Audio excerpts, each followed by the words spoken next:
ইফতার বানানোর তোড়জোড় থাকলেও বাদ সেধেছে তীব্র গ্যাস সংকট। রাজধানীর কাঁঠালবাগানের এই গৃহবধূ তাই রান্না করেন ঘরে তৈরি চুলার সাহায্যে। বললেন, বেশিরভাগ সময় ভুগতে হলেও রোজা এলে ভোগান্তি বাড়ে কয়েক গুণ। গ্যাস অনিশ্চয়তা, আসবে যে কোনো গ্যারান্টি নেই।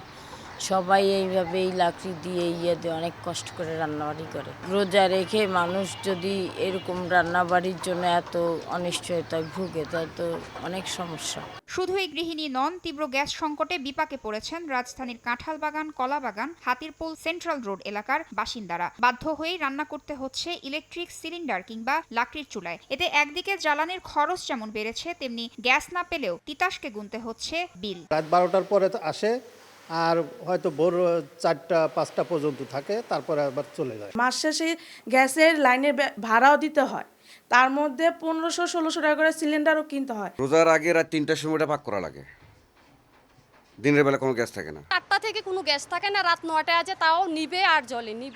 রান্নাবাড়ি বন্ধ, সব কিছুই বন্ধ বই। ইফতারি টাইম ইফতারি করে খাওয়া যায় না, সব অনেক দিকে অনেক সমস্যা হই। এদিকে রমজানের শুরুতেই রাজধানীর সিএনজি স্টেশনগুলোতে দেখা দিয়েছে গ্যাস সংকট। গাড়িগুলোর এই সারি রাজধানীর মগবাজার পাম্প স্টেশনে। গ্যাসের চাপ কম থাকায় ভোগান্তির শিকার হচ্ছেন যানবাহন চালক ও মালিকরা।